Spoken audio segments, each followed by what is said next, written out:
Este es un pequeño recuerdo de lo que es la parte histológica, sobre todo. Hablar de ese no es perfecto, no. A ver, recordemos cómo está formado un nervio periférico. Estos son. Ya, ¿qué más? Axones, mielinizados. ¿Cómo se llama esta célula que mieliniza cosas? Schwann. La célula de Schwann, ¿no? El signo nervioso periférico. Muy bien, la célula de Schwann. ¿Qué más? Recuerden que todo esto transita en forma de cordones, ¿no? Esos cordones van a estar rodeados por tejido conjuntivo. Este tejido conjuntivo va a recibir distintas denominaciones, ¿no? Si es que está alrededor de una fibra se llama endoneuro, si rodea un conjunto de fibras se llama perineuro, y si rodea todo un nervio se llama epineuro, ¿no? El epineuro. Recuerden que el epineuro es la zona por la que transitan los vasos sanguíneos. ¿Cómo se llaman los vasos sanguíneos del nervio? Los nervi vasorum. Y los que inervan al nervio. ¿Cómo se llaman los nervios del nervio? Nervi nervorum. Bueno, ¿qué es esto? Ganglio, ¿no? Recuerden que el sistema nervioso periférico no solamente tiene fibras, también tiene ganglios, los ganglios periféricos. Estos ganglios están formados por unas células de núcleo grande y un citoplasma también prominente. Se las conoce como las células ganglionares. Estas células ganglionares van a actuar como estaciones de relevo sensitivo, ¿no? Aunque también pueden ser vegetativas. A su alrededor hay unas células que se llaman células satélite. Las células satélite. Muy bien. Vamos a hablar también del músculo, ¿no? Vamos a hablar de patología del músculo estriado. Les digo que tal vez es más interesante que el sistema nervioso periférico como tal. Recordemos que en músculos hay tres tipos, ¿no? Estriado, cardíaco y liso. El estriado esquelético es este, ¿no? En un corte transversal observamos fibras musculares con orientación poligonal, las cuales van a estar rodeadas por tejido conjuntivo, que se llama, ¿cómo se llama este tejido conjuntivo? Esta línea blanca. El endomisio.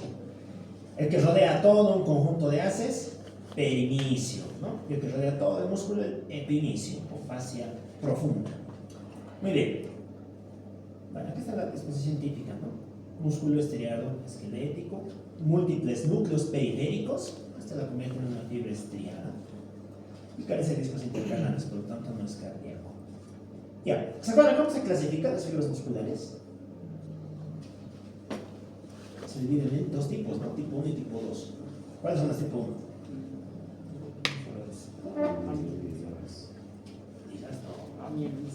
Amielinizadas, ¿no? El músculo no tiene mielina. Las tipo 1 son las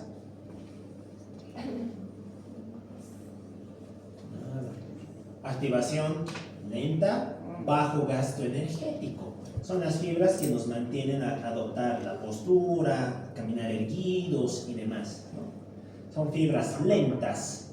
En cambio, hay otro tipo de fibras que hay otras fibras que van a tener una gran cantidad de esta enzima que se llama ATPasa. La ATPasa marca las fibras de tipo 2. ¿Cuáles son las fibras de tipo 2? Las fibras rápidas, ¿no? Pueden ser 2A, 2B. Básicamente son las fibras de activación rápida. Ok. Listo. Muy bien, esa como introducción. Pasamos a hablar de los tipos de lesión como tales, ¿no? Hablar de nervio periférico es hablar de 4 posibles patrones de lesión. Una se conoce como neuropatía axónica. En la neuropatía axónica, pues como el nombre indica, se va a lesionar el axón. Si se lesiona el axón, ¿qué le pasa al segmento distal? Que se atrofia, ¿no? Y como se atrofia, pues le corta inervación al músculo. ¿Qué se llama esta degeneración, se acuerdan? Degeneración waleriana. La degeneración waleriana, muy bien. Es el ejemplo típico de degeneración waleriana, ¿no? Recuerden que esta degeneración waleriana puede repararse. ¿Se acuerdan? ¿Un nervio periférico puede regenerar su axón? Sí puede, exacto, es lento, ese es el término. Es lento, pero puede, por poder puede, ¿no? ¿Y de qué va a depender ese puede? De qué tan cerca estén los polos, los muñones de la lesión, ¿no? Si esos muñones están cerca, pues evidentemente la regeneración puede darse, ¿no? Esto está guiado por la microalga, la célula de Schwann y demás cosas. ¿Qué pasa si es que los extremos están separados? Pues que la célula de Schwann experimenta un proceso de hipertrofia para tratar de cerrar ese espacio. Y eso va a dar pie a un patrón histológico que es bien característico de la lesión neuropática. Se conoce como patrón en capas de cebolla. El patrón en capas de cebolla es típico de la célula de Schwann, ¿ya? ¿Qué más? De aquí también podemos sacar otra correlación, ¿no? ¿Se acuerdan lo que es un neurinoma traumático? Un neuroma traumático. El neuroma traumático es cuando ese axón de esa neurona se ha cortado, ¿no? Y la célula de Schwann, tratando de proliferar, ¿no? Tratando de hacer capas de cebolla para cerrar esta lesión, al final lo que hace es crear una masa de gran volumen, una masa dura que es prominente en la piel. Esto se conoce como el neuroma traumático. Y el neuroma traumático duele, produce dolor, ¿no? Sobre todo aparece en el contexto de trauma, un trauma que haya seccionado algún nervio y demás. Ya, ¿qué más? Aquí está la degeneración wahleriana. Es esto, ¿no? Fíjense cómo las fibras del sistema nervioso periférico es parecido, ¿no? Están sufriendo un proceso de degeneración. Esta es la gemación axonal. Este es un proceso a través del cual una neurona puede originar nuevos axones para regenerar una parte del tejido dañada. Esto generalmente es periférico, ocurre a nivel periférico, ¿ya? Y le va a permitir pues, regenerar aquella zona que haya sufrido la lesión. Ya, después tenemos a la degeneración axonal. En la degeneración axonal lo que se altera es el soma de la neurona, ¿no? Se altera esto. Es el mismo origen, va a haber una sección a nivel del axón y esto avanza en dirección retrógrada. Y a través de ir en dirección retrógrada va a producir dos cambios. Por un lado una cromatólisis y por otro lado una desorganización del citoplasma. Y entre ambos pues destruyen a la célula, ¿no? Degeneración axonal. Muy bien, recuerden que la wahleriana es anterior y la axonal es retrógrada. Después tenemos a las desmielinizantes. Bueno, no tiene mucha más novedad, ¿no? Aquí lo que se altera es la formación de mielina en la célula de Schwann. Dentro de esas vamos a tener varias causas. La más relevante, ¿cuál es? ¿Se acuerdan? Neuropatía desmielinizante periférica. El Guillain-Barré. El Guillain-Barré juega aquí, ¿no? Es una patología desmielinizante. Y finalmente las neuronopatías. Aquí, como el nombre indica, se altera la neurona, no la célula de Schwann. Se altera la neurona. Muy bien. Hablar de neuropatías periféricas, desde el punto de vista clínico, implica hablar de 4 grandes formas de lesión, de 4 grandes patrones clínicos, ¿no? El primero es la mononeuropatía. ¿Qué es una mononeuropatía? Que afecta a una solamente. Exacto, solamente un nervio periférico, ¿no? Por ejemplo, aquí, ¿qué nervio se hubiera afectado? El nervio radial. No, Cubital. tampoco. Es mediano. Recuerden que el mediano inerva, porque es porción anatómica, ¿no? Es así. Inerva hasta la mitad del dedo anular, ¿no? Tiene todo ese trayecto el mediano. Pero eso, por ejemplo, podría ser una lesión del mediano, ¿no? Mononeuropatía. Listo. Causas para esto: el trauma, las infiltraciones, las enfermedades infiltrativas, ¿no? Y dentro de ellas los tumores. Después tenemos a la mononeuritis múltiple, como el nombre dice, ¿no? Mononeuritis, un nervio periférico, múltiple en muchas ubicaciones. Es la afectación de nervios periféricos discontinuos, no continuos, discontinuos. Por ejemplo, aquí, ¿qué nervios se ven afectados? El mediano derecho, ¿no? Aquí. El mediano izquierdo. El mediano izquierdo. No, derecho también. Derecho también. Ah, derecho. ¿Cómo es que nervios afecta aquí? Pero sí es el Mediano. El mediano. El pulgar siempre mira hacia afuera. Este tendría que ser su pulgar, no puede ser el mediano.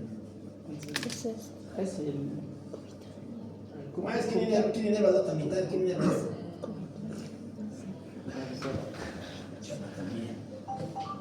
Van a morir en neuropatía periférica. Porque es recordar todo eso. Todos los nervios periféricos, todos los plexos. Aquí entran las plexopatías. ¿Cómo es? ¿Qué nervio es este? El nervio cubital. Cubital. Bueno, son diferentes. ¿Y este?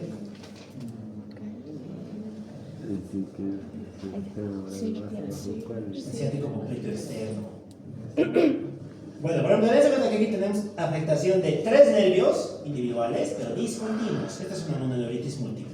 ¿Se acuerdan de qué era la mononeuritis múltiple? ¿Cuál era su causa? Ya vamos a hablar de esta palabra. Las vasculitis. Las vasculitis son las que producen este patrón, ¿no? Mononeuritis múltiple. La polineuropatía, afectación simétrica, ¿no? la clave en la polineuropatía. Bueno, aquí se afectan las dos manos, muy bien, simétrico. Se afectan los dos pies, muy bien. ¿Se acuerdan qué se llama esta neuropatía? Nos afectan manos y pies. Ya lo hemos visto. Es guante y calcet. Exacto, guante y calcetín. ¿Cuál era su causa? Claro, nos vamos a lo mismo, es lo que siempre les digo. El conocimiento crea conocimiento, pero si no hay conocimiento no vamos a crear nada. La diabetes. Ay, Las enfermedades metabólicas van a jugar aquí, la diabetes, la uremia, las alteraciones de la tiroides y demás. Bueno, y la poliradiculoneuropatía, pues ya hay afectación de las raíces, ¿no? Aquí se va a afectar generalmente el plexo braquial y el plexo lumbosacro, ¿no? Por eso tenemos ese patrón de afectación que es tan característico. Ok. Bueno, aquí tenemos una clasificación tanto clínica de lo que son las polineuropatías. ¿Qué podemos decir de las polineuropatías? Que se van a dividir, ya hemos visto, ¿no? En axonales y desmilinizantes. Las axonales a su vez van a tener causas agudas y crónicas. ¿Cuál es la principal causa axonal de polineuropatía aguda? Las porfirias. ¿Se acuerdan lo que son las porfirias? Alteraciones del porfobilinógeno. ¿Y dónde jugaba el porfobilinógeno? Vámonos al Harper o al Leninger. La vía de hemoglobina. De esto vamos a hablar cuando lleguemos a derma. Si hablamos de crónicas, juegan todas las demás. Juegan metabólicas, fármacos, tóxicos, juega el VIH, juega el virus varicela zoster, ¿no? Juega la enfermedad de Lyme, la borrelia, juega ahí. Si nos vamos a desmilinizantes, ¿cuál es la principal causa de polineuropatía desmilinizante? A ver, Guillain-Barré otra vez. El Guillain-Barré juega aquí, ¿no? El Guillain-Barré. Si nos vamos a causas crónicas, generalmente aparecen entidades degenerativas. Ya, estos son estudios de electromiografía. ¿Ya han hablado de electromiografía en física? Bueno, está poniendo. Eso es lo que se utiliza para diferenciar una neuropatía axonal de desmilinizante. Clásicamente se ha dicho que la desmilinizante cursa con una baja velocidad de conducción y una amplitud normal, mientras que la axonal es lo inverso, amplitud disminuida, conducción normal. ¿Ya? Esos son otros parámetros de la electromiografía. La latencia en la distancia va a ser mayor en la desmilinizante y la respuesta F y el reflejo H están alterados en la desmilinizante. En cambio van a estar normales en la axonal. Ok, vamos con la clasificación de las polineuropatías sensitivas. Se van a dividir en dos tipos, de fibra fina y de fibra gruesa. ¿Qué manifestación clínica creen que tenga una alteración de fibra fina? Aquí se va a alterar temperatura, dolor, tacto grosero, nada más. Reflejos, ¿cómo estarán? ¿Alterados o abolidos? ¿Los alterados o normales? No, es fibra fina. Claro, normales. Componente motor. En cambio, si es de fibra gruesa, ¿qué vamos a tener? Ataxia sensitiva y alteración de la propiocepción. ¿Ya? Reflejos, ¿cómo estarán si es de fibra gruesa? ¿Alterados o normales? Ah, o abolidos. ¿Recuerdan cómo está formado el arco reflejo? Vamos a física. ¿Qué dice el gaito? Tiene una vía aferente sensitiva. Si cortas esa vía, cortas el arco. Esa vía es la que juega aquí, la vía de la fibra gruesa, ¿no? Y por su evolución pueden ser agudas, ya hemos hablado hasta la saciedad, ¿no? Y el barrero. Ahí subaguda, aquí juega la diabetes crónica, aquí juegan los tumores y la radiación. Bueno, mononeuropatías pueden ser de miembro inferior y de miembro superior. Esto es el Robbins. Es el componente clínico de las mononeuropatías. No está ahí, ¿no? ¿Qué es el parte clínica? Ok. A ver, de miembro inferior los podemos dividir en tres tipos. Lesiones radiculares, lesiones del plexo lumbosacro. ¿Qué reflejos nos sirven para evaluar el plexo lumbosacro?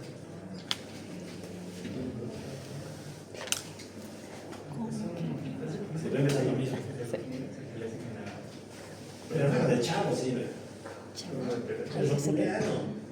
¿Dónde está el centro del rotuliano? ¿En qué nivel?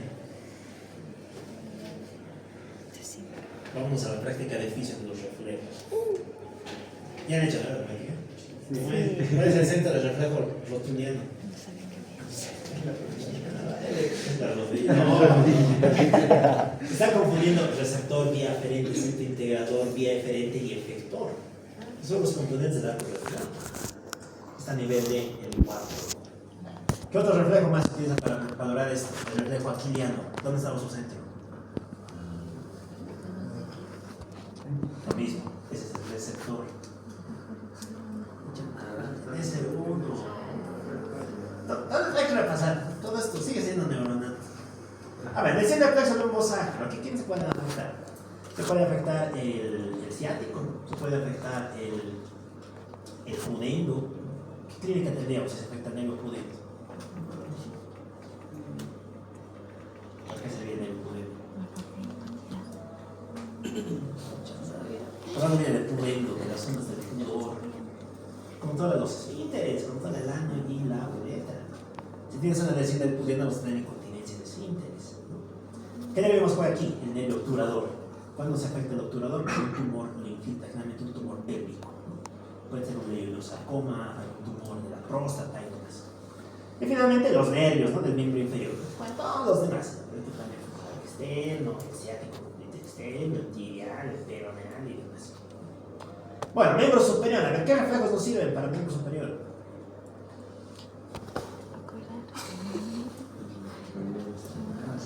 No han hecho aparte de los reflejos. O no lo han hecho bien.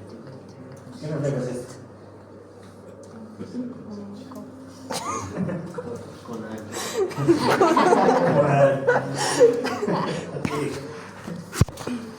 El reflejo tricipital y el bicipital. No son los reflejos que juegan aquí. Lesiones del plexo braquial, nos acordaremos. ¿Qué nervio producía la escápula alada?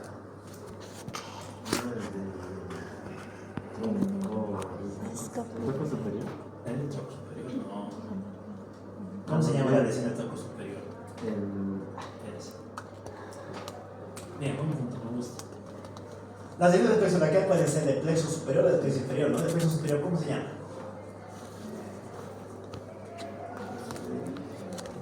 De Jerin-Duchenne. ¿Cuándo ocurría, se acuerdan? La distosia de hombros. Cuando el niño no puede salir, le jalas de su hombro, lesiones del cuello, la porción superior del plexo. ¿Y la inferior, qué se llama? De Jerin-Duchenne. ¿Cómo va a aparecer? Bueno, todos hay que repasar, muchachos. Todos esos nervios vuelven a jugar aquí. No, sí. Mira, vamos a tener que repasar. La clínica de las neuropatías periféricas se va a dividir en 5 tipos, ¿no? La motora, ¿qué clínica motora nos daría?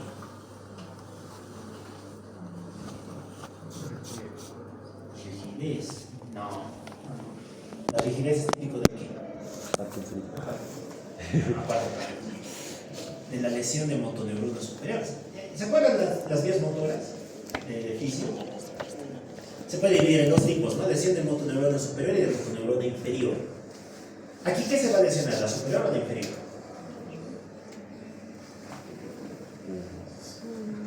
Inferior. La inferior. inferior. La inferior, claro. Ese es el nervio periférico. Entonces, si se altera el nervio periférico, ¿qué vamos a tener? Flacidez, hiporreflexia. Babinski, ¿positivo o negativo? Negativo. Negativo, claro, negativo. Babinski, negativo, ¿no? Con atrofia muscular. Si fuera sensitivo, alteración de la zona inervada, ¿no? Hipoestesia, disestesia, hipoestesia y demás. Los reflejos ya lo hemos dicho, ¿no? Hiporreflécticos. A nivel vegetativo, ¿qué vamos a tener? Disautonomías. Y es algo bien interesante la deformidad, porque muchos de estos nervios periféricos pues mantienen el tono muscular y a través de ello mantienen la forma de las estructuras, o si no, le dotan de sensibilidad. Cuando se alteran, pues podemos tener, sin ir muy lejos, el pie diabético. Puede tener tremenda ausencia y sin nada, porque es una neuropatía periférica. Bueno, acá aparecen 2 lesiones clásicas. Aparece otra vez la artropatía de Charcot. ¿Se acuerdan de qué era la artropatía de Charcot?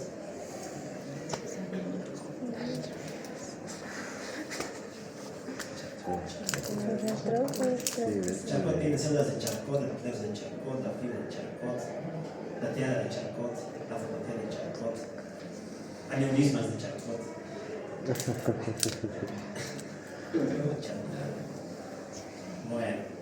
La atoponía de Charcot y la pie-cabo, deformidades del pie, pueden aparecer aquí. Bueno, esta es la parte clínica de las entidades. Tenemos una por una, hablar de todas ellas. Empezamos con las neuropatías inflamatorias. Van a dividirse básicamente en dos tipos, agudas y crónicas. Las agudas, ejemplo típico es este, Guillain-Barré. ¿Cuál es la causa de Guillain-Barré? Vamos a ver. Viral. ¿Qué virus? No es la primera, pero bueno, ¿qué virus? El citomegalovirus. Ya, citomegalovirus, ¿qué más?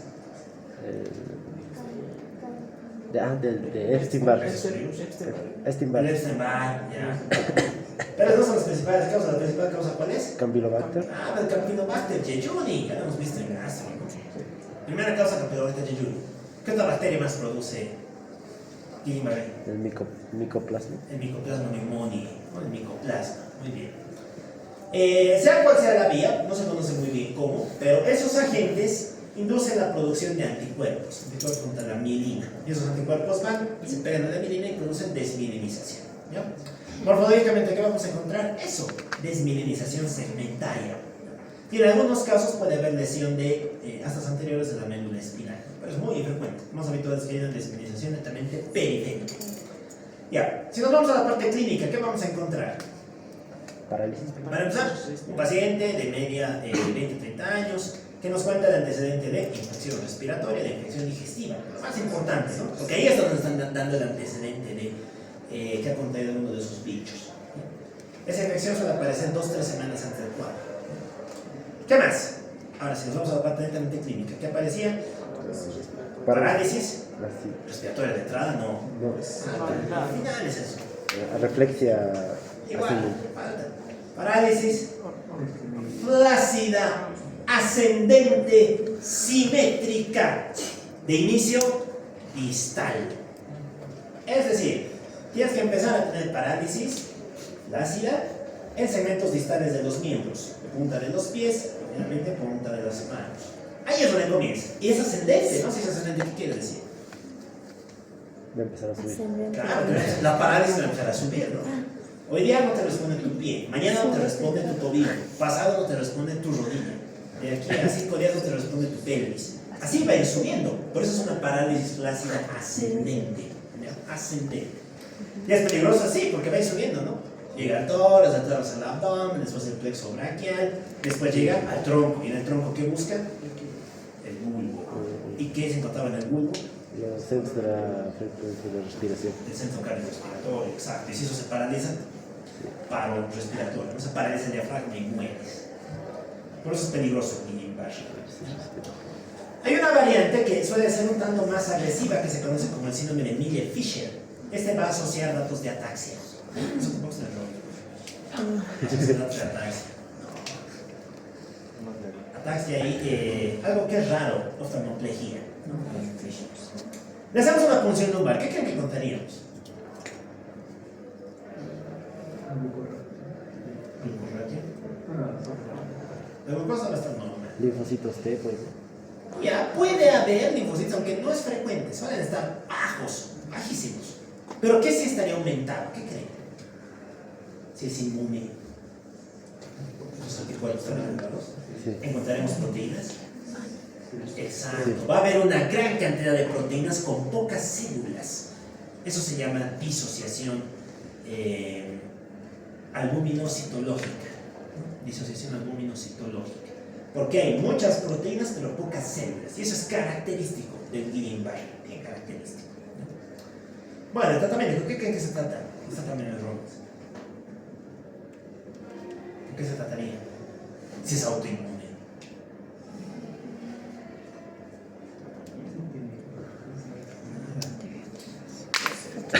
¿Por qué se trataba todo autoinmune?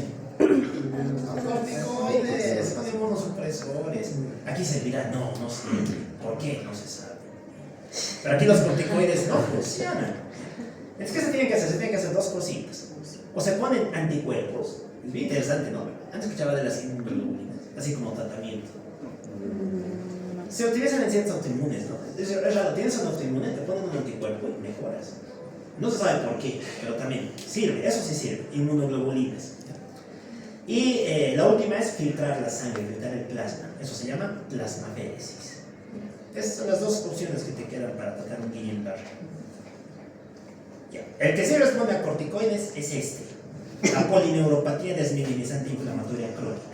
Y de hecho, este es muy parecido al Guillain-Barré. Va a tener dos diferencias. La primera es crónica, dura más de 2 meses, o sea, ya has durado un buen tiempo ahí. Y la segunda que responde a corticoides. Esa es su gran característica. Por lo demás es muy parecida. Sensitiva, motora, mixta, simétrica. No se ve que el Guillain-Barré es lo mismo. Eminentemente motor, pero también tiene un componente sensitivo. Ok, después tenemos neuropatías asociadas a las autoinmunes sistémicas. Bueno, el lupus, el Sjögren, la artritis reumatoide también cursan con neuropatías. Y las más interesantes son las vasculitis, ¿no? ¿Qué tipo de neuropatía produce una vasculitis? Mononeuropatía, polineuropatía, polirradiculoneuropatía o mononeuropatía múltiple. ¿Cuál de esos se producía por una vasculitis? Múltiple.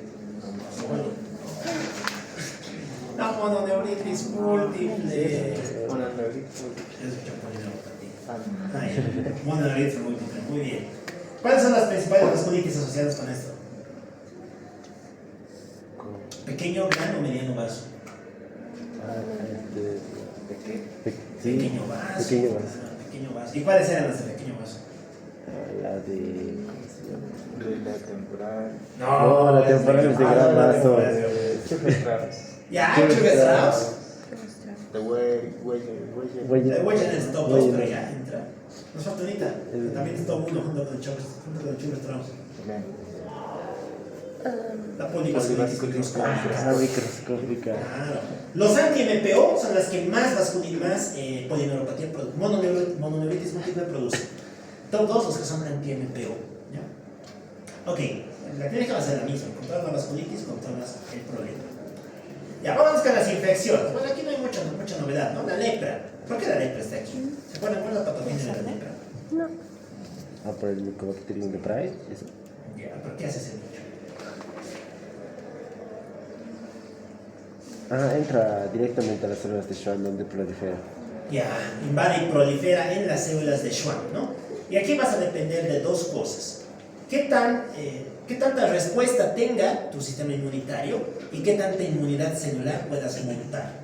Si es que tienes buena inmunidad celular y puedes responder a esta gente, vas a tener una forma de lepra, ¿no? Esa se llama la lepra tuberculoide.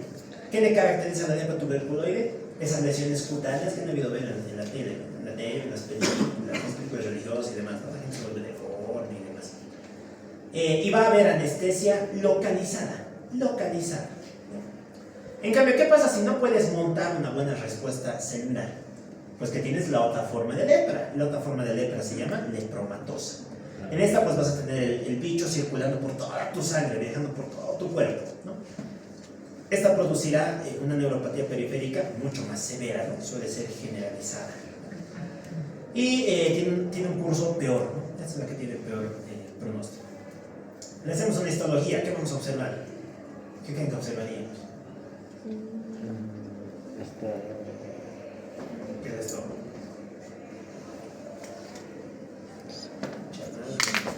Bueno, nos acordaremos. ¿Cuál es la lesión histológica característica del Mycobacterium tuberculoso?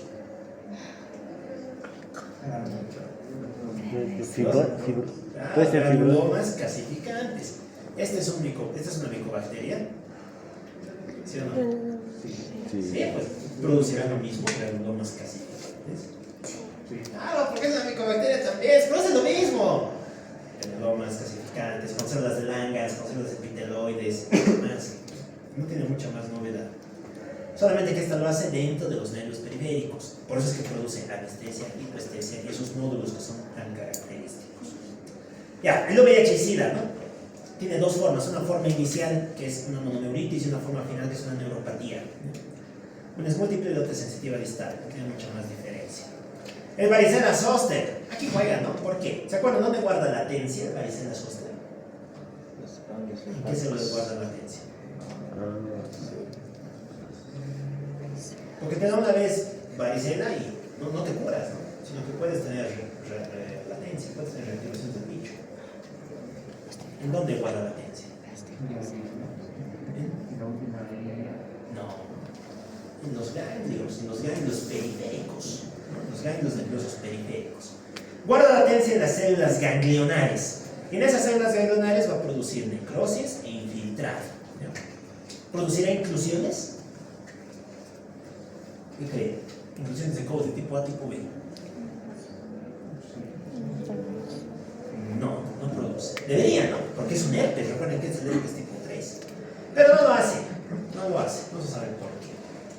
Muy bien, finalmente tenemos la enfermedad de Lyme. Este te va a producir una polineuropatía con parálisis de pares craneales. Recuerden que los pares craneales también son pares periféricos, ¿no? También son nervios periféricos. Entonces también se van a afectar en la enfermedad de Lyme. Y finalmente tenemos a la difteria. ¿Se acuerdan cómo actuó la difteria? Porque es peligrosa la difteria. Porque produce una toxina, ¿no? El toxoide difteria. Esa toxina diftérica va a lesionar estructuras musculares, pero también estructuras nerviosas. Ya, pasamos a las metabólicas. Un poquito más interesantes, ¿no? De aquí, desde luego, la reina es esta. La diabetes. La diabetes, muy bien. La diabetes va a producir dos tipos de enfermedad. La más frecuente es esta: polineuropatía sensitivo-motora asimétrica distal ascendente. Es lo mismo, un nombre largo para decirnos guante y calcetín. Es distal porque afecta a guantes y calcetines y a partir de ahí progresa, asciende. Es lo mismo. Es sensitivo-motora, pero sobre todo es sensitiva, ¿no? Si fuera su componente motor, ¿cómo creen que se presenta? El paciente diabético está paralizado, postrado en su cama. Es porque se dice que es motor. Por el Que se dolor. alteran los reflejos. Va a cursar con hiporreflexia. Con hiporreflexia. Ok, su patogenia ya lo sabemos, ¿no? ¿Se acuerdan cuál es la patogenia de la neuropatía diabética? Neuropatía de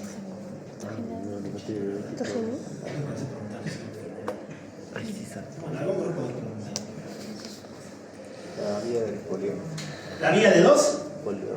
polioles, exacto. La vía de los polioles. ¿No? Recuerden que la vía de los polioles produce lesión por medio de dos mecanismos, ¿no? Por un lado, consumen ADH, y si consumen ADH te vuelves más vulnerable al estrés oxidativo, y por lo tanto vas a tener lesión mediada por especies reactivas de oxígeno. ¿Cuál es la segunda vía? Es un poliol, es un soluto sónicamente activo, jala agua, y si jala agua, ¿qué produce? Edema, ¿no? Va a producir daño osmótico. Muy bien, y entre ambos pues producen la enfermedad, ¿no? ¿Qué más? Vamos a hablar de su clínica, ¿no? Desde el punto de vista morfológico, ¿qué vamos a encontrar? Una neuropatía que sobre todo afecta a los axones, ¿no? Una neuropatía axónica. Estamos viendo aquí, ¿no? Fíjense que así debería ser una fibra mielinizada. Pero aquí vemos eso, ese borde azul oscuro. No, ha perdido totalmente la envoltura axónica que normalmente tiene, ¿no? Por eso hablamos de que es un patrón axónico. Muy bien. Hay una forma más, que es la menos frecuente. La diabetes también puede producir mononeuritis múltiple. ¿Por qué? Porque afecta pequeños vasos. Recuerden que a largo plazo el depósito de glucosa también produce un fenómeno, ¿no? Produce arteriolosclerosis. En este caso, de pequeño vaso.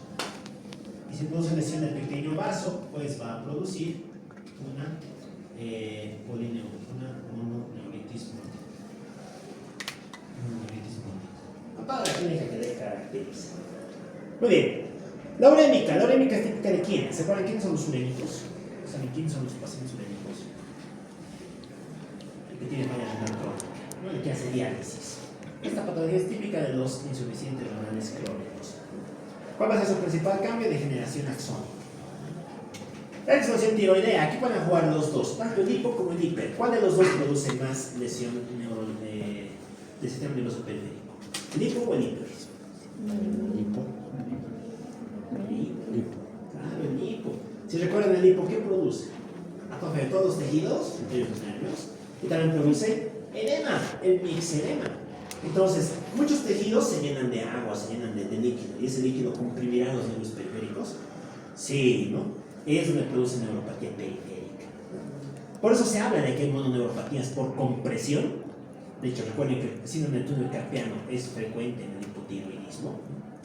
Y la cinética distal sensitiva, que se va a ver otros mecanismos. Muy bien, finalmente tenemos a los otros. Déficit de vitamina B12, ¿qué producía esto? El neurológico. Ya hemos hablado de eso, ¿no? ¿Qué produce? El final de interés, ¿de qué usa? No usa nada. Degeneración medular combinada subaguda. ¿Y eso qué clínica va a presentar? Clínica sensitiva. Clínica sensitiva. Bueno, el déficit de B1, ¿qué producía? ¿Se acuerdan?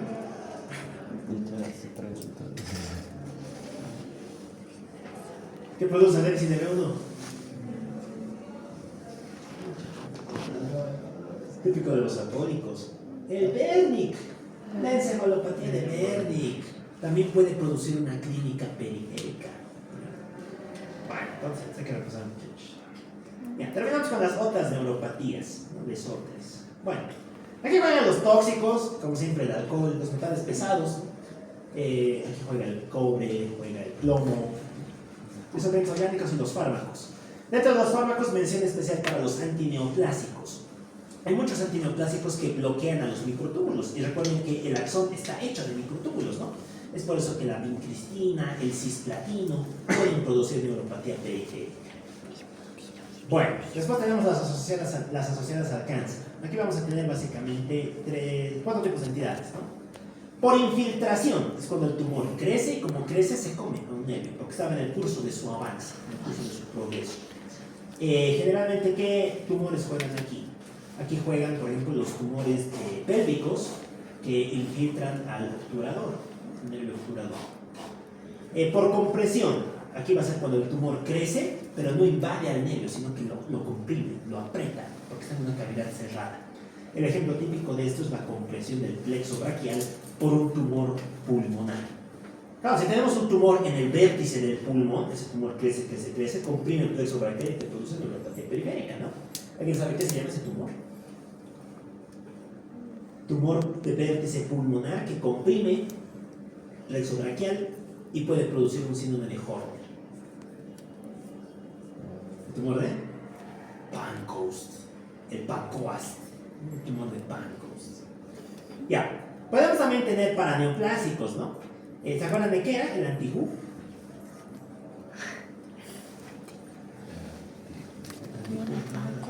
La degeneración cerebelosa subaguda. Así como altera el cerebelo, también va a producir lesión periférica.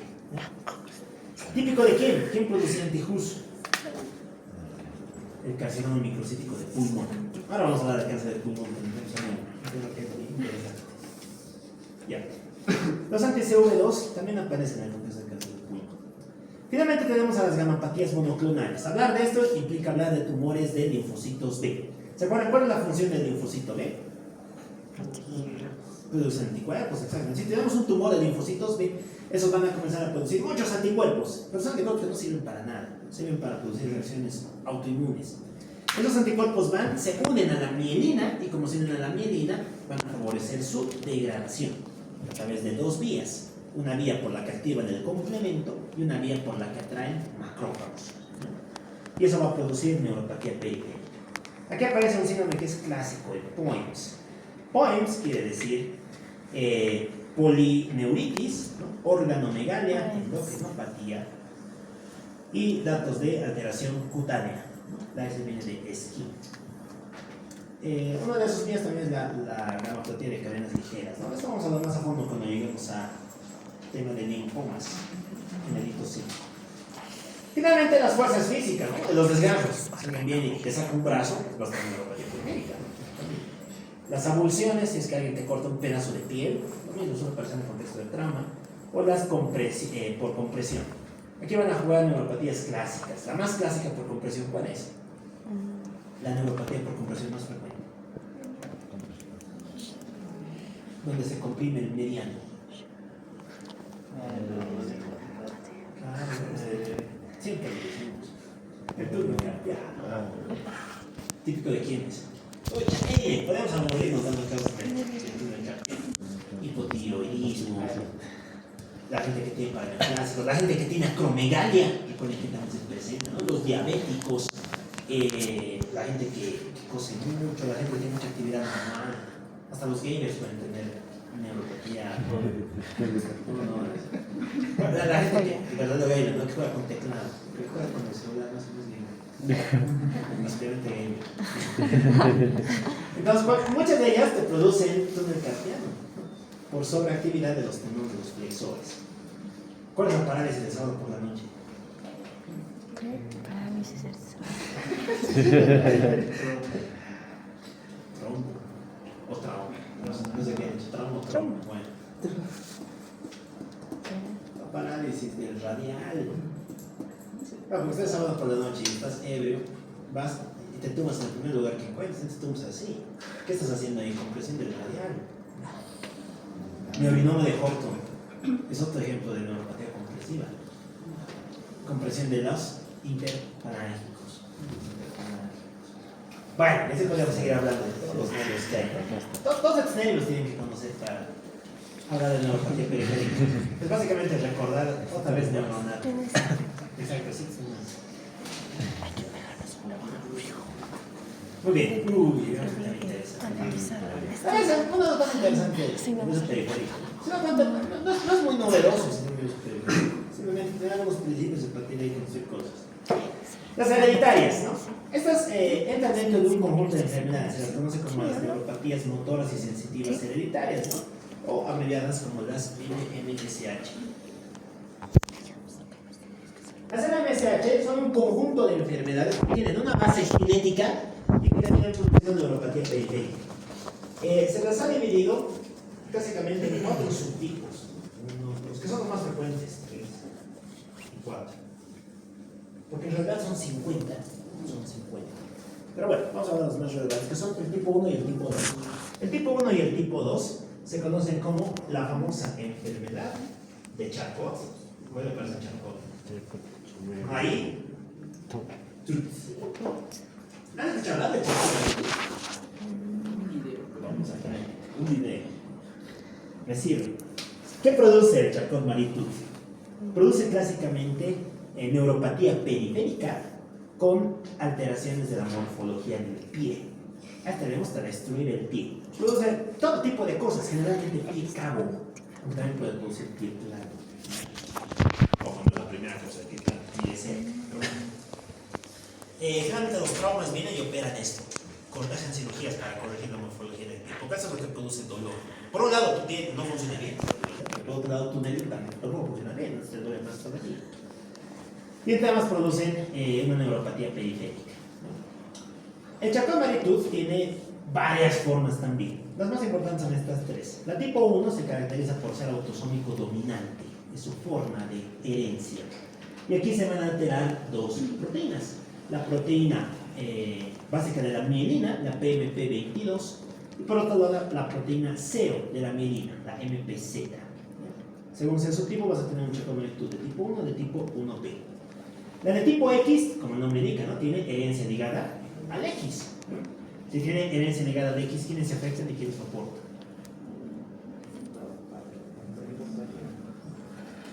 ¿Quiénes soportan? Los varones. Las mujeres. ¿Y quiénes lo expresan? 50% mujeres. No, la mujer tiene 12X, hipótesis de Gallo.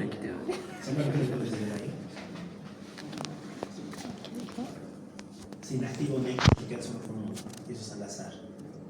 Ya, la tipo 2, que también va a tener subtipos, ¿no? Entonces, la principal mutación es esta, MFN2.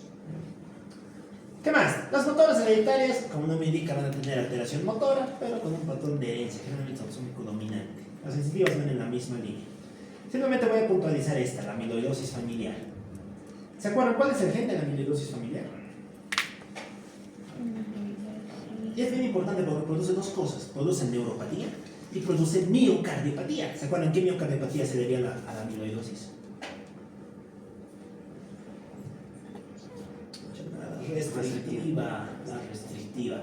¿Cuál es el gen mutado? El gen de la TTE. ¿Qué era la TTE? Transtirretina. ¿Para qué sirve la transtirretina?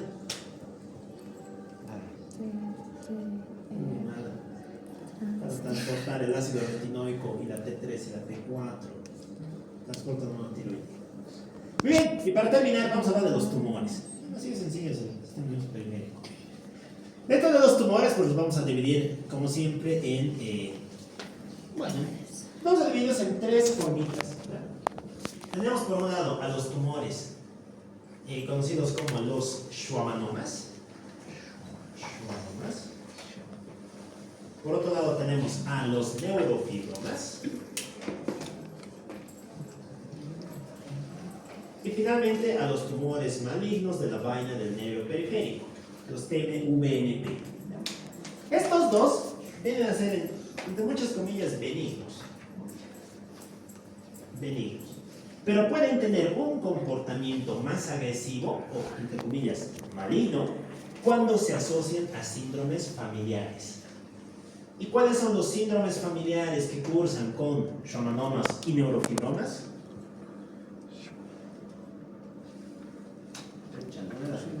No vamos a genética, pues es una típica de genética.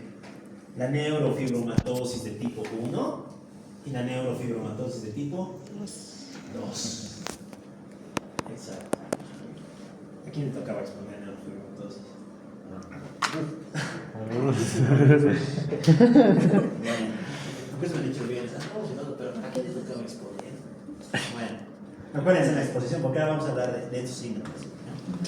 Ok, el schwannoma es un tumor que está formado por células con diferenciación de célula de Schwann. ¿Qué quiere decir esto? No se sabe si deriva de la célula de Schwann o no, no está confirmado, pero sí se sabe que morfológicamente es parecida a una célula de Schwann. ¿Qué otro dato nos apoya eso? Que es positiva para una proteína que es típica de la célula de Schwann, la proteína S100. La S100 positiva es un marcador histoquímico de presencia, ¿no? Tener un tumor con esto positivo sirve histológicamente para hablar de un schwannoma. El schwannoma, en cuanto a su patogenia, va a asociar una mutación en un gen, el famoso gen de la NF de tipo 2. ¿Se acuerdan qué gen es este? El gen de la mernina. Y el gen de la mernina sirve para regular la actividad de la actina. De ese modo, cuando está mutado, la actina empieza a hacer cosas raras, entre ellas favorecer la diferenciación celular, ¿no? Favorecer la mitosis. Y eso es lo que va a producir un schwannoma. Este punto es bien importante, ¿no? Porque en cuál de estos dos que tengamos schwannomas múltiples. En la neurofibromatosis de tipo 1 o en la de tipo 2.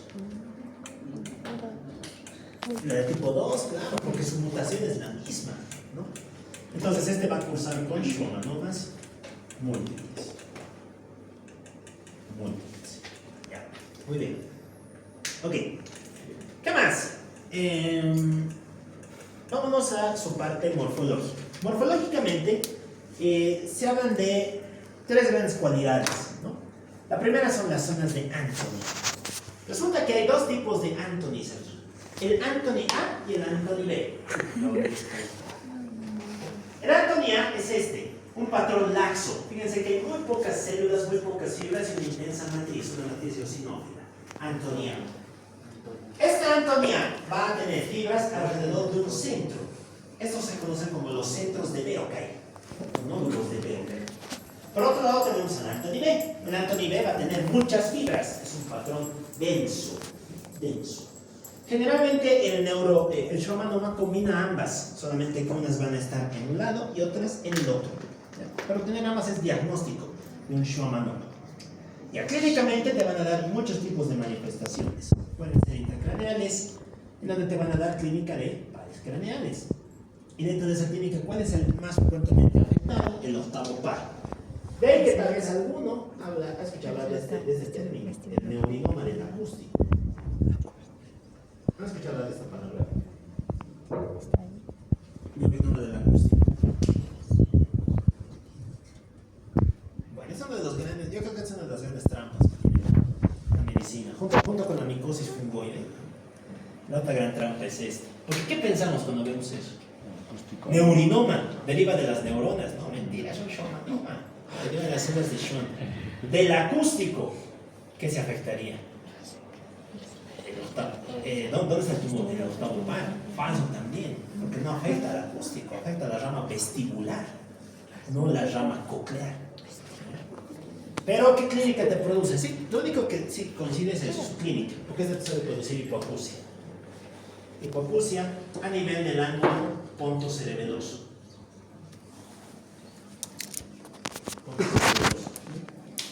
Bueno, esta es la forma más frecuente de schwammanoma. Generalmente es unilateral. Si fuera bilateral, ¿en qué pensaría? Una persona que tiende a tener muchos schwammanomas. Y ella no tiene solamente schwammanoma, ¿no? Sino que tiene una neurofibromatosis de tipo 2. ¿Les das cuenta cómo cambia la figura, ¿no? Cuando tienes lesiones simples o cuando tienes lesiones múltiples. Ya. De hecho, lo que estamos viendo aquí es eso. Un neurinoma del acústico. ¿Qué es esto? ¿Qué estamos viendo aquí? Este es el ángulo entre el puente y el cerebelo, es el ángulo pontocerebeloso. Aquí están las orejitas, por aquí es por donde va a venir el octavo par. Y fíjense que su rama coclear tiene una masa, tiene un tumor. Ese tumor es un efecto compresivo sobre la rama coclear, que es lo que va a producir la hipoacusia. Lo vemos también aquí, ¿no? Ese es el schwammanoma de oído. Su aspecto macroscópico característico. Muy bien. El otro tipo de tumor es este, neurofibroma. ¿Qué creen que es un neurofibroma?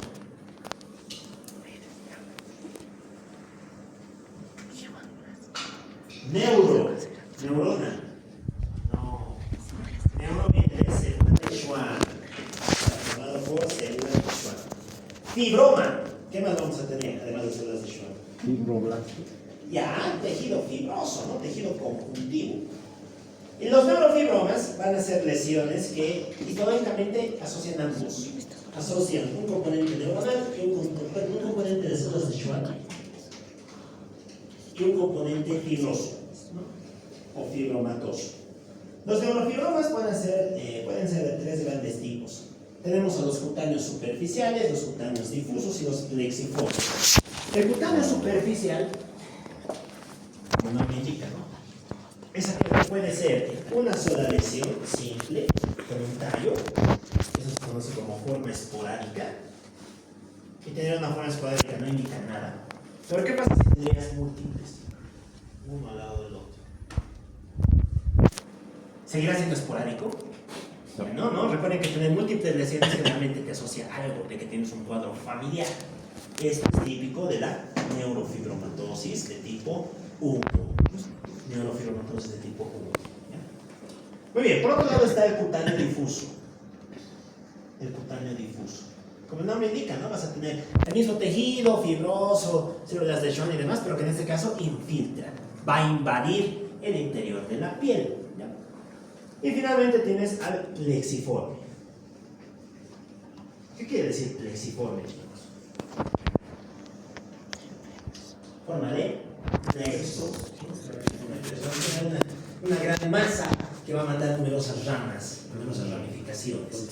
Básicamente le han dado un nombre, no se le ha llamado la bolsa de gusanos, debido a la gran cantidad de ramas que emanan el neurofibroma. Ya, ¿cuál será su patogenia? ¿Cuál será el gen alterado aquí?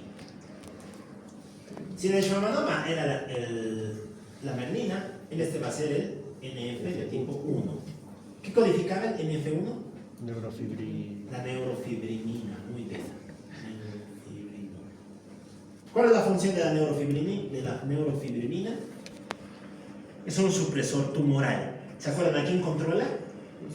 A RAS. RAS es una potente vía de la mitogénesis. ¿Ya? Y resulta que en este cuadro, RAS tiende a atraer otras células, tiende a atraer a mastocitos. Mastocitos que expresen un ligando, la vía KIT. Realmente la vía KIT también es importante para la diferenciación de estas células. ¿Ya? Este punto es importante, ¿por qué? Porque en todas las histologías siempre vamos a encontrar algo. Vamos a encontrar células de Schwann, tejido fibroso y otras células. Generalmente esas otras van a ser mastocitos. Pero también podemos encontrar eosinófilos, ocasionalmente linfocitos y demás. Pero lo más importante son los mastocitos, que se cree que van a liberar factores de crecimiento para que proliferen las células de Schwann. Ok, y vamos a intentar desactivar un poco más. Fíjense cómo es el aspecto histológico. Tenemos células, sí, ¿no? Células de Schwann, neuro. Tenemos fibras, cosas que parecen fibrinosas, fibrilares, también, ¿no? Por eso se le conoce como neurofibroma. Neurofibroma. Lo que vemos aquí es un plexiforme, ¿no? Con la característica alteración de sus formas. Muy bien. Finalmente tenemos a los malignos, ¿no? El tumor maligno de la vaina de neuroperiférico. Estos van a asociar alteraciones cromosómicas. Esto es un show, tiene alteraciones, no vale la pena. Toca ahí. La mayor parte de ellos, fíjense que está asociado a un síndrome, a la neurofibromatosis de tipo 1, porque va a ser una de sus grandes marcas diagnósticas, una de sus grandes asociaciones. En la morfología, algo bien característico es que vamos a tener células fusiformes, pero con tejidos de otras diferenciaciones, con tejidos de otros linajes. Y dentro de esos otros linajes podemos encontrar esto. Fíjense que aquí tenemos, por un lado, diferenciación fibrosa. Este vendría a ser el tumor maligno de la vaina. Y esto, ¿con qué compararían esto? ¿A qué célula se parece? No hemos visto al principio.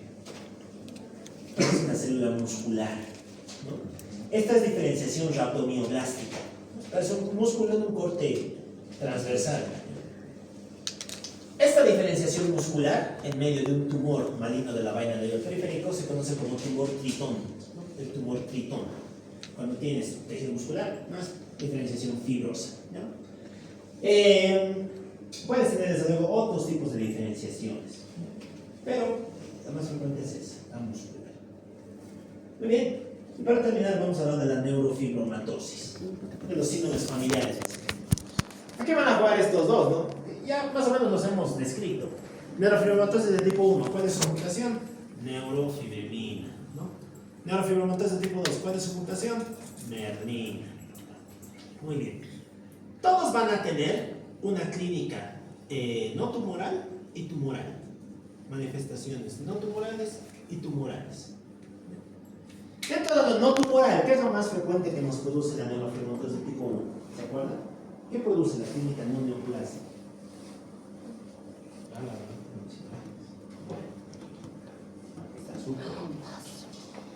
Bueno, dentro de lo no neoplásico, tenemos esto. ¿Se acuerdan qué se llama? Típico de la neurofibromatosis de tipo 1, también conocida como enfermedad de von Recklinghausen. ¿Qué se llama esto? Manchas café con leche, zonas de hipopigmentación, ¿no? Las famosas manchas. ¿Qué más puede tener a nivel bucal? Bueno, a nivel del ojo en realidad, esto. ¿Qué se llaman estos? Nódulos de Lisch. Los nódulos de Lisch, que también es característico de la neurofibromatosis tipo 1. ¿Qué más asociaría como no neoplásico? Convulsiones y discapacidad intelectual. Son las 4 grandes manifestaciones no neoplásicas. Si nos vamos a lo neoplásico, ¿qué vamos a ver? Por algo se llama neurofibromatosis, ¿no? Porque vas a tener múltiples neurofibromas. Esos son los neurofibromas. Exacto, eso que habíamos visto hace un momento, ¿no? Como y demás. Aquí lo vas a tener, pero elevado a la enésima potencia, ¿no? Todo tu cuerpo está lleno de neurofibromas. Y cada uno de estos tiene una pequeña probabilidad de convertirse en tumor maligno de la vaina. Por eso recuerden que la principal causa de esto era la neurofibromatosis de tipo 1. ¿A qué más se asocia la neurofibromatosis de tipo 1? Gliomas. Glioma del nervio óptico. ¿Qué creen que pasaría si tienes un glioma en tu nervio óptico? Ceguera, exacto, te quedas ciego. Ceguera. Y recuerden que todo familiar de ceguera de una persona joven. ¿Qué más? Gliomas en otros tejidos periféricos, ¿no? Y demás. Bueno, pero esto es lo más característico de la enfermedad de von Recklinghausen. Todos también van a tener no neoplásicas y neoplásicas, ¿no? Dentro de las no neoplásicas, ¿qué tendríamos? Ya hemos visto una, ¿no? Vas a tener schwannomas bilaterales. También puedes tener meningioangiomas, ¿no? Tumores vasculares en las meninges. Y si nos vamos a las neoplásicas, vas a tener meningioma. ¿Se acuerdan cuál es el gen del meningioma? El mismo, alteraciones de la merlina, NF de tipo 2, ¿no? Y los ependimomas. Esos son los 3 tumores de la neurofibromatosis. Muy bien, hasta ahí es nervioso periférico. Vamos a terminar ya con la parte muscular. no es nada del otro mundo. Bueno, en la parte muscular vamos a tener básicamente 3 enfermedades. Porque de los tumores ya empezamos a hablar. Alteraciones de la placa neuromuscular, las enfermedades inflamatorias del músculo y finalmente las distrofias. Ahí también van a entrar las enfermedades que tienen debido a la genética, ¿no? Ya hablamos del Duchenne, del Steiner, de la distrofia de Becker. Bueno, no vamos a hablar. Ya, empezamos con esto. Hablar de enfermedades de la unión neuromuscular es hablar de un conjunto de enfermedades que se conocen como las miastenias. ¿Qué quiere decir miastenia, chicos? Mio, músculo. Astenia, ¿qué quiere decir astenia? Falta de fuerza, ¿no? Cansancio, exacto. La limitación para iniciar un movimiento. Bueno, en la miastenia vamos a tener una limitación para iniciar cualquier movimiento muscular, ¿no? La miastenia es la enfermedad más frecuente de la unión neuromuscular. Vamos a tener 2 formas que son las más importantes. Tenemos la miastenia gravis y la miastenia de Eaton-Lambert. Hay otra enfermedad que cursa con un cuadro similar, es un miasteniforme, ¿no? El botulismo. El botulismo. ¿Qué pasa? Para compararlo, las hemos puesto aquí en una tablita. Bueno, desarrollé esta tabla, pero no vamos a estar tiempos. Simplemente voy a dar los conceptos más relevantes, ¿ya? Vamos a hablar primero de la miastenia gravis, que es la forma más frecuente. La miastenia gravis es una enfermedad presináptica. Presináptica. ¿Ya? Si es presináptica, ¿qué vamos a alterar? ¿Qué está antes de la sinapsis? Antes de la unión neuromuscular. ¿Se acuerdan cómo es la unión neuromuscular?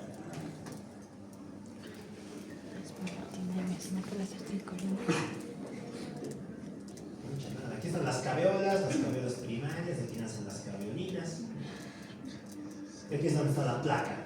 Recuerden que aquí se va a liberar un neurotransmisor. ¿Cuál es el neurotransmisor de la unión neuromuscular? La acetilcolina, exacto, ¿no? Todo lo presináptico va a jugar aquí. Tiene algo que ver con la acetilcolina, ¿no? En la miastenia gravis se va a alterar ese componente presináptico. ¿Y cómo se va a alterar? Por medio de un anticuerpo, un antirreceptor de la acetilcolina. ¿Ya? Si es que es un antirreceptor de la acetilcolina, ¿cuál sería el tipo de hipersensibilidad que presenta? Tipo 2, 3. Tipo 1, tipo 2, tipo 3 o tipo 4. 2, 3. 2. Tipo 2, exacto, puedes ver por anticuerpos, ¿no? Tipo 2, muy bien. Entonces aquí vamos a tener un fenómeno de hipersensibilidad de tipo 2, ¿no? Resulta que este anticuerpo va a hacer 2 cosas. Va a inactivar al receptor y por otro lado va a favorecer la activación del complemento. Recuerden que el complemento es un killer, ¿no? Cuando llega y se activa, destruye todo lo que encuentra. En este caso va a destruir al receptor. Si destruimos al receptor, ¿podremos iniciar movimiento? No creo. Si destruimos al receptor de acetilcolina, ¿podemos iniciar un movimiento? No. Por eso vamos a tener miastenia. Ahora bien, ¿por qué? Ustedes dirán, ¿por qué ocurre eso? Bueno, no sé nada. Lo que sí se ha visto es que muchos de estos pacientes tienen asociación con trastornos del timo. Hasta un 60% tiene una hiperplasia tímica. Y hasta un 10% tiene un tumor en el timo. Tiene un timoma. ¿Ya? Es por eso que parte del estudio de la miastenia implica hacer un TAC de tórax. Porque tienes que ver si no tienes alguno de estos, ¿no? Y si lo tienes, operas y quitas el timo. Y listo, la miastenia mejora, se corrige, ¿no? Por eso es importante reconocer o recordar ese antecedente. Ya. Eso en cuanto a su patogenia. ¿Con qué está asociado? Ya lo hemos visto, ¿no? Con el timoma. Pero también puede asociarse con otras autoinmunes, que es mucho menos frecuente. Sexo y edad, ¿a quiénes afecta? Afecta con más frecuencia a las mujeres en edades jóvenes, ¿no? 20, 30 años. La musculatura, ¿qué musculatura se afectará? Se va a afectar la musculatura proximal. ¿Por qué? Porque todo lo proximal, recuerden que gasta más energía, ¿no? Siempre va a costar más energía hacer esto que hacer esto, ¿no? Entonces siempre se afectan primero cintura escapular y cintura pélvica, ¿no? Músculos proximales. Muy bien. ¿Cómo estarán los reflejos en la miastenia? ¿Alterados? Van a estar hiperreflécticos, hiporreflécticos o normales. Tipo. No, Normales. ¿En qué parte del arco motor juega la acetilcolina? Ninguno. Ninguno es un fenómeno evidentemente autónomo. Reflejos metálicos normales. Las pupilas normales. Disautonomía. ¿Qué carácter es autonomía? ¿Habrá incontinencia urinaria y hipotensión ortostática? No, claro, porque esto es netamente motor. Aquí no tiene que ver este elemento con todo eso está normal. ¿Qué más? ¿Con qué mejora la miastenia gravis? La miastenia gravis tiene una característica bien interesante. Te produce una miastenia que es fluctuante. Cambia a lo largo del día, ¿ya? Y que mejora con el reposo. Por eso se dice que es un patrón fatigable. Fatigable, ¿no? Vas a despertar cansado, ganas de no hacer nada, por fin ganas algo de energía, te paras, empiezas tus cosas y como más hagas, más rápido te cansas. Entonces vuelves a tumbar, vuelves a recuperar energía y vuelves a hacer tus actividades. Así funciona el paciente con miastenia, ¿ya? Tiene ese patrón fluctuante. ¿Qué más es característico del paciente con miastenia? Se van a afectar unos músculos que demandan de una alta carga de energía, los músculos extraoculares, ¿no? Hace todo el rato esto, demanda mucha energía para los músculos, ¿ya? Entonces aquí la alteración oftalmológica es bastante frecuente, suele haber oftalmoplejía, ¿ya? ¿Qué más? Suele haber tosis palpebral. Y finalmente tenemos una forma que es la más peligrosa, que se llama crisis miasténica. En la crisis miasténica hay riesgo de que se pare el diafragma. Y si se para el diafragma, ¿qué vamos a tener? ¿Qué pasaría si se para el diafragma? Respiración. Ya, vas a hacer un paro respiratorio y mueres. Entonces la miastenia puede producir también esa forma, ¿no? Muy bien, ¿con qué se diagnostica? Pues se diagnostica la parte clínica, los anticuerpos, que no son muy específicos, y una electromiografía. Voy a terminar con esto, con el Eaton Lambert. El Eaton Lambert tiene una localización postsináptica. En su patogenia, ¿a qué se debe el Eaton Lambert? El Eaton Lambert es un paraneoplásico. Generalmente, ¿de quién? De un carcinoma microcítico de pulmón. Ahora vamos a ver qué es este tumor cuando tenemos amioma. Pero es la forma más frecuente de cáncer, también es más agresiva. ¿A qué se debe? Se debe a que este tumor va a elaborar unos anticuerpos. Los anticuerpos anticanales del calcio. Y si bloqueamos a los canales del calcio, ¿se podrá despolarizar nuestra célula muscular? No, exacto. ¿Se acuerdan lo que era el cerca, ¿no? El cerca, la reanodina, el hidropirimidina, ¿no? Todos esos dependen de calcio. Entonces, si bloqueamos estos canales, no puedes iniciar movimiento, por lo tanto vas a tener miastenia. ¿Qué característica tiene esta miastenia? Que es una miastenia que mejora con la actividad, mejora con el ejercicio. Aquí cuanto más cosas haces, mejor te pones, mejor te sientes. Y si te sientes un ratito a descansar, empeoras. ¿Ya? Eso es algo característico del Eaton Lambert. ¿A quién les va a afectar? Pues sexo y edad. Varones arriba de los 50 años. ¿Por qué? Porque en esas poblaciones es más frecuente el cáncer de pulmón. ¿Ya? ¿Qué musculatura se afecta? Aquí básicamente se afecta la distal, antes que la proximal. Aquí sí los reflejos van a estar alterados, porque estamos bloqueando el canal de calcio. Las pupilas suelen estar mióticas, va a haber disautonomía. Y ya hemos visto con qué mejor y con qué peor. Bueno, terminamos con el botulismo. ¿Qué es el botulismo? Vamos a microbiología otra vez.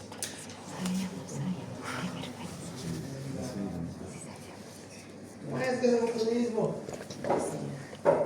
El botulismo se puede definir en 4 palabras: parálisis flácida descendente bilateral. O sea, de esa manera que lo opuesto del Guillain-Barré, ¿no? Parálisis flácida descendente bilateral. También es postsináptica, su patogenia se debe a una toxina. ¿Qué se llama esa toxina? Toxina botulínica, abreviada como Botox. El famoso Botox viene de ahí, pues, ¿no? Porque la toxina botulínica. Ya. ¿A quién les afecta el botulismo? Eso es típico. Una dice botulismo, todos pensamos, ¿no? Mini. Afecta a la población. Los huesos. Los obesos. No. Es típico de los niños que han comido miel de dudosa procedencia. Claro, porque ahí es donde generalmente se puede almacenar la toxina botulínica. Por eso piensen en muy poco, nada de botulismo. Bueno, ya pensé muy bien. La musculatura afectada también va a ser proximal distal. Y aquí si todo se altera, las enfermedades alteradas, pupilas mediáticas, va a haber disautonomía, no mejora ni empeora con nada. Tienes que tratar la causa, ¿no? Tienes que dar un antibiótico. Muy bien. Ya nos tenemos por este lado. Bueno, cuando hablamos de músculo esquelético, básicamente van a ser tres cosas, ¿no? La atrofia, generalmente, cuando aparece la atrofia, cuando cortas el músculo. Recuerden que el músculo es esclavo del nervio. Si lo libera, no sabe qué hacer y se hace más chiquitito. Atrofia por denervación. Lesiones neurógenas, ¿no?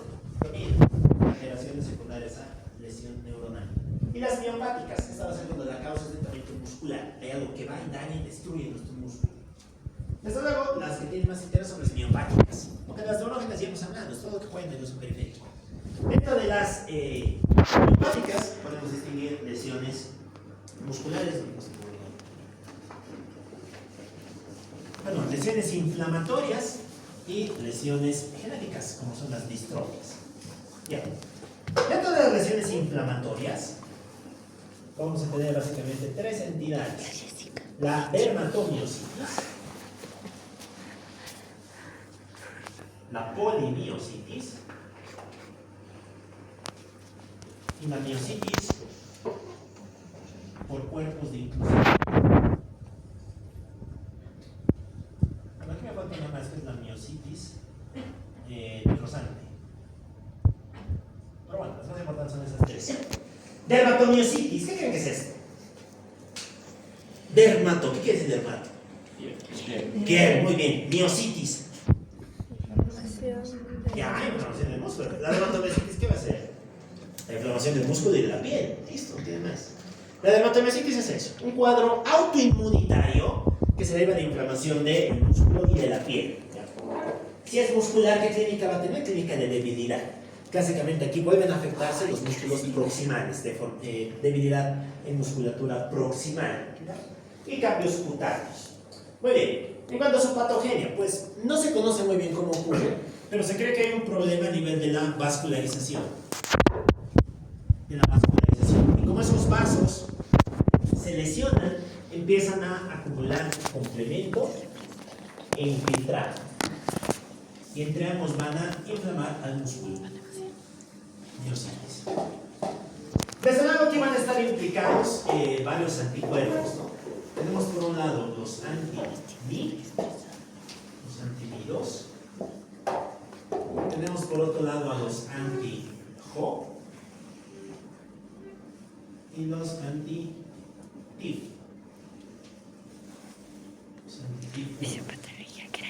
Pero en realidad son más, son cualquiera de 10 familias de anticuerpos que fueron la dermatomiositis. Les anoto que es Mi2 porque es el clásico, este es el más frecuente. Los anti-Jo se van a asociar a un síndrome que se llama síndrome antisintetasa. Los anti-TIF1 se van a presentar generalmente en un contexto, en el contexto de un tumor. Ustedes dirán, ¿por qué un tumor? Porque resulta que hasta un 20% de estos casos de dermatomiositis son paraneoplásicos.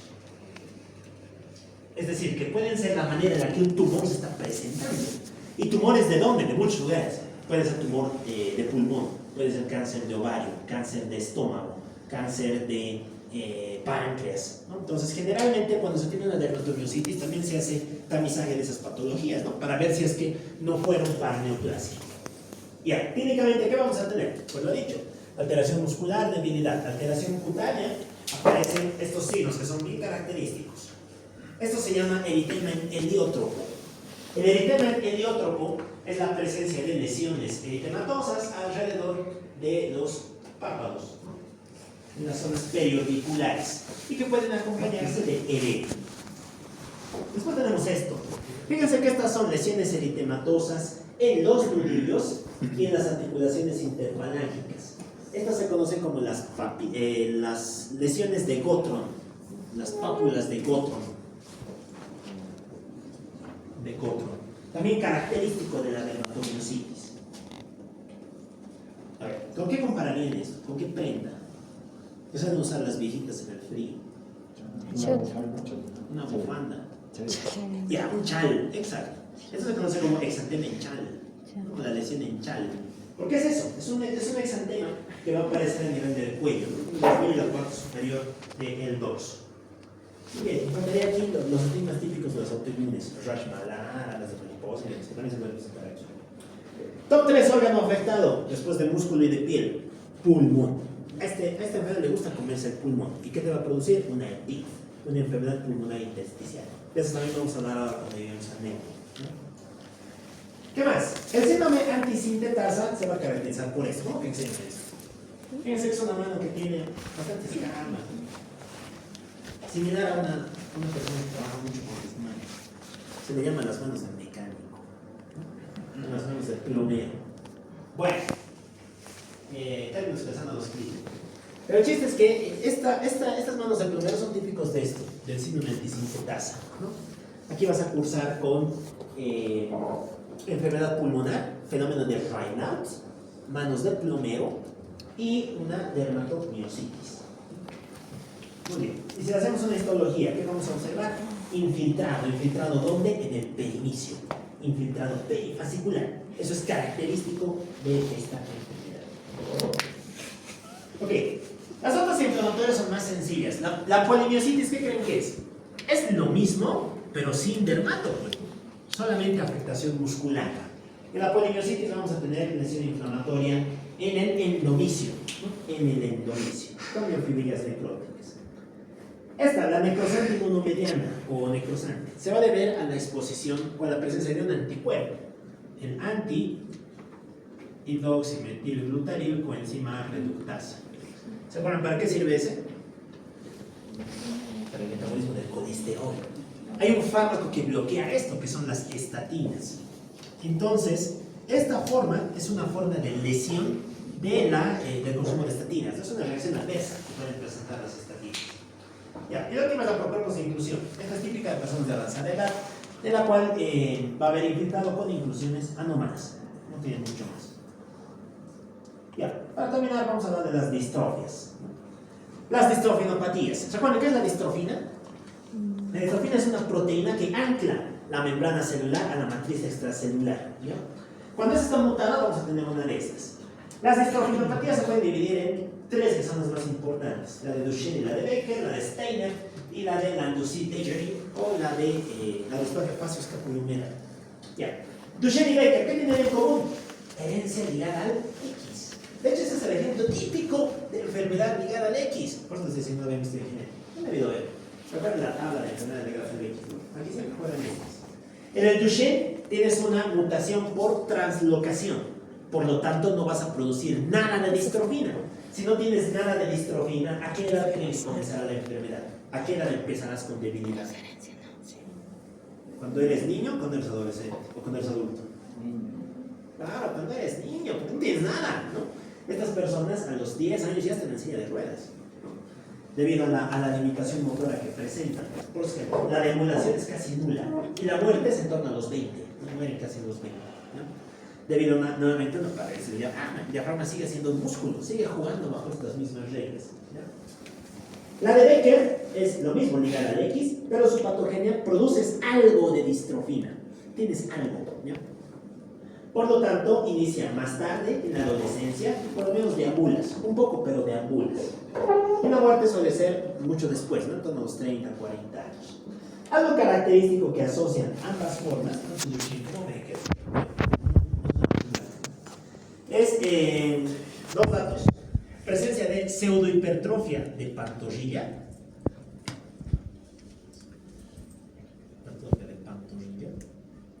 y la maniobra de Gowers, o el signo de Gowers. ¿Lo conocen al Mowgli? Mowgli. El libro de la ¿Cómo se para el Mowgli? ¿Cómo se para? No se siente, se para. ¿Cómo se para? sí. Sí. Está terminando para pararse. ¿Qué hace? Se apoya sobre rodillas y después se incorpora. Ese es el signo de Gowers. Eso lo van a hacer las personas que tienen debilidad en la musculatura. Como no puedes pararte de golpe, que van a apoyar como en el exacto dorso, ¿no? Eso es típico del niño con distrofia. Típico. La manera de Gowers, ¿no? Hacer este movimiento para incorporarse. Esa es la solución. Ya. La otra es la de la distrofia escápulo humeral. ¿Qué creen que vamos a tener aquí? El mismo nombre lo dice, ¿no? Distrofia facio. ¿Qué quiere decir facio? Facial, pues, es una alteración de los músculos de la mímica facial. Siguen siendo músculos, ¿sí o no? Por lo tanto, sigue jugando facial, pero los músculos. Distrofia facial, escápulo. Se altera la musculatura de la cintura escapular. Por eso vas a tener estos signos, ¿no? Doble pliegue y demás. Y finalmente, humeral, ¿no? Se altera la musculatura proximal, la musculatura humeral. ¿Pero qué le va a pasar a los antebrazos? ¿Se alterará también? ¿Se atrofiará también?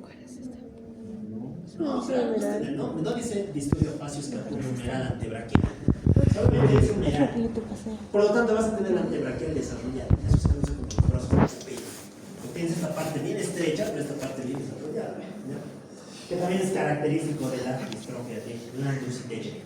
Y la última es la miotónica de Steiner. La miotónica de Steiner tiene otra forma de enfermedad. Repetición de CPG. ¿Se acuerdan qué enfermedades son estas? Las que repiten cosas. Expansión de trinucleótidos. Y por lo menos hasta ahora ya deberían conocer tres. ¿Cuáles eran las repeticiones? ¿Cuáles eran esas tres? ¿Se acuerdan? Neurológicas con expansión de trinucleótidos. Esa no es una pregunta. Tres incisos. Corea de Huntington. Repetición de la secuencia K. Ataxia de Friedrich. Repetición de la secuencia K. Y esta, Steiner. Repetición de la secuencia CPG. Son las tres grandes enfermedades por repetición de trinucleótidos, ¿no? Bueno, qué interesante va a tener la miotónica de Steiner, que suele empezar con alteración muscular más otras cosas. Y las otras cosas más. Puedes quedar ciego, tienes cataratas, te quedas calvo, va a haber una atrofia facial, alteraciones cardíacas, bloqueo auriculoventricular. Recuerden que todo es miocardiopatía ribogénica. Diabetes, resistencia insulínica, alteraciones del tubo digestivo, ¿no? Y clásicamente debilidad distal. Entonces, la de Steiner va a asociar lo de cualquier miastenia más otras cosas, más cosas de estos órganos. Ya hemos hablado de esto, de estos también. ¿Cuáles son las distrofinopatías? A ver, ¿cuál creen que sea esta? ¿Qué les llama la atención de nada? No voy a decir una nada que está bien, pero no. También la de abajo. ¿Cuál sería? ¿Qué estamos viendo? Pseudohipertrofia de pantorrillas. ¿Cuál tenía eso? ¿Cuál distrofia? Ya, muy bien. Duchenne o Baker. Cualquiera de las dos. Puede ser Duchenne o puede ser Baker. Elefante, ¿te recuerdas? Esta es la atrofia anterior de las pantorrillas. Era una ¿Qué es? fobia, una hipersensibilidad. A ver, ¿qué es esto? Está calvo, probablemente no mira bien y tiene distrofia proximal. ¿Cuál era esa distrofia? Steiner, exacto, Steiner. Estos están débiles tus escápulas. Por eso tienes pliegues raros. Ya, muy bien. La de Dejere, facio escápulo humeral. Esa es la última que nos falta, la distrofia de Emery-Dreifuss. La distrofia de Emery-Dreifuss va a asociar además alteraciones a nivel axial, a nivel del tronco. Nivel del tronco y de los pies. Muy bien. Bueno, los mitocondriales también saben cómo funcionan, se lo van a ver en el rol. Pues entonces síndromes. Mutación en un canal, pues